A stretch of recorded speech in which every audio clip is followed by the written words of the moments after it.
Hello friends, and welcome back to my channel. So in today's video, I video chatted with my friend Bibian from high school. She currently goes to the University of Houston and she is a senior doing the pre-med route, and I wanted to talk to her about the difference between pre-med versus nursing. And so in the clips that you'll see up next, I just asked her a few questions about why she chose pre-med, if she ever debated between pre-med and nursing, and things like that. The reason that I wanted to make this video is because I remember when I was in high school and even as a freshman in college, the idea of pre-med versus nursing was something that I was constantly thinking about, and ultimately, of course, I went with nursing and I'm 100% happy with my choice. But I wish I would have had like a resource where I could see what the pre-med classes were like versus nursing and see kind of like a comparison. And I know there's a couple videos on YouTube, but I haven't seen a lot, so I'm hoping that maybe this video will help people that are going through this dilemma as well. So the video is kind of weird because of COVID. I can't see Bibian in person because of quarantine and stuff, but we decided to do it online. So hopefully the audio in the video came out good, and that's it. I really hope you enjoy this video. I know Bibian took time out of her day and out of her busy schedule to answer these questions for me, so I'm really thankful for Bibian, and I'll leave all her social media and stuff down below if you want to follow her through her pre-med journey. She's also a first generation college student and she's undocumented, and I really think that representation matters. So if you want to follow somebody that is not your traditional pre-med student, then I would definitely recommend following Bibian. If you have any questions, leave them down below. I'll try to answer any questions that pertain to nursing, and I think Bibian will answer any questions that pertain to pre-med. But yeah, thank you so much for watching, and without further ado, let's get started with the video. So right now I'm shooting for an MD. So right now what I'm doing is I'm currently starting to study for my MCAT. I want to hopefully take a gap year off so I can do a little bit more shadowing, do a little more working in the field that I would want to go into. Right now I'm looking into trauma because I do like working in the emergency department and it's really fun. Sometimes I get a little bit easygoing, especially those night shifts, but I definitely want to go into something a little bit more tense, a little bit more high strung, and probably trauma would be my first thing I would want to apply to once I go into residency. For my career goals, obviously I want to graduate and be a nurse, but I don't have a specific field in mind. My top choices right now are L&D / postpartum unit, so mother-baby unit, as well as ICU. I think after the semester, hopefully going to the ICU will really solidify whether I like the ICU or not. I honestly don't remember. I remember I was like really little, like I think I was like 6 or 7, and I just like got it into my head that I wanted to be a doctor. And like my parents never really said, oh, don't do it. They were just like, oh, you have to think about it because like, I'm undocumented. So it was back then it was a little bit hard to see myself in like having any type of career or even going to college. And then, I got my work permit in 2014, and then I was like, oh, I can try to go to college now, can try to be a doctor because that's what I've always wanted to do. And then it's just been leading up to that, and now that I work at a hospital, it seems a little bit more, it's pushed me more towards that direction and solidified the idea that I want to be a doctor. What made me pursue nursing was a variety of things. I always knew I wanted to do healthcare, but I remember I thought I wanted to be a pediatrician. But I went to a high school that was geared to health professions or to people that wanted to be in the healthcare world. And I remember my freshman year we had a class that helped us explore various different health fields. And then my sophomore year I went into the certified medical assistant program at my high school, and I got to intern at nursing homes and clinics, and I loved it so much. Going in and actually working with a nurse and doing bedside care, hands-on care, really just solidified that nursing was for me. And now they're not terrible. I they're mostly science classes, STEM classes, they're math, biology. You take a couple of electives and they have to be STEM based. I know I've been taking a lot of like neuro classes. I know right now I'm taking anatomy and phys. Well, that's what I'm going to be taking in my senior year in the fall. Okay. And I feel like our high school really prepared me for that, especially considering like some teachers were kind of high strung and like a lot of kids wanted to go into that field. Yeah. So I think I'm more prepared because of high school, but it's still a little bit off-putting because some classes are really, really hard, especially in college. You kind of have to self-teach it yourself sometimes. So you have as a nursing major, classes are very different than our prereqs. So like Bibian said, like she takes a lot of sciences. I took a couple sciences as a pre-nursing major, but as an actual nursing student, we take the didactic class. So that's the actual lecture where we're learning about the disease and we get tested on the material. And then going alongside with that class or those classes, we also have clinicals where we go and put that work into practice.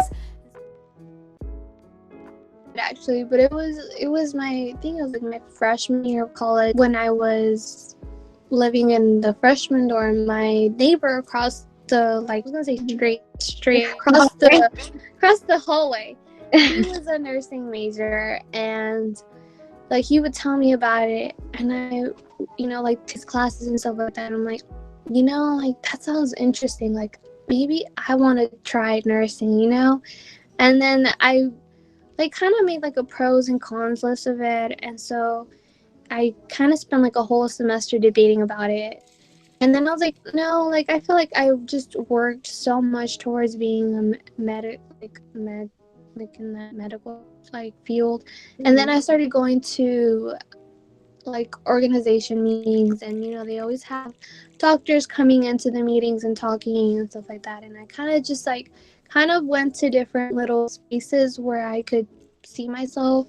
And then I always kept leaning towards the like pre-med groups instead of the nursing and stuff like that. So that solidified me, just like spreading out and seeing like different points of view, setting a list and stuff like that. I definitely did debate between nursing and pre-med. Like I said, I wanted to be a pediatrician, but ultimately that wasn't, when I started doing more research and getting a better perspective into nursing, that wasn't what I wanted to do. But yeah, I remember that was such a big debate in my mind because I wanted to help people, but I didn't know whether I wanted to be more bedside care or more of a diagnostic care, if that makes any sense.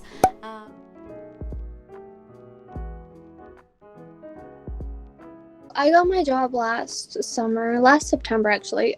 So I applied during the summer of 2019. So it's on the SCRIBE. So basically what a SCRIBE does is you work a shift, or like you work shifts with different doctors, and you for the whole shift you work with that doctor.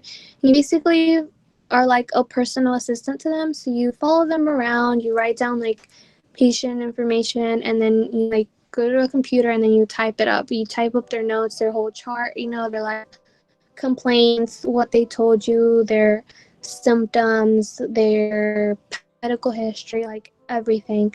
And that's how doctors keep up with patients. So you basically try to take off a load off their workspace. So I work in the emergency room. So typically, it's one of the fastest paced environments because, you see emergencies a lot. You have to be really quick, really fast. And so I applied through like an online SCRIBE America. It was online. It's called SCRIBE America. And someone actually sent the link in a group me in one of the organizations I'm in. And I applied, and I really wanted to get it, but I was like, oh my God, this seems too real to be true. And then I actually got an interview in July, late July, and it was, you get an interview and then you get a second interview, and in that second interview you get like a typing exam.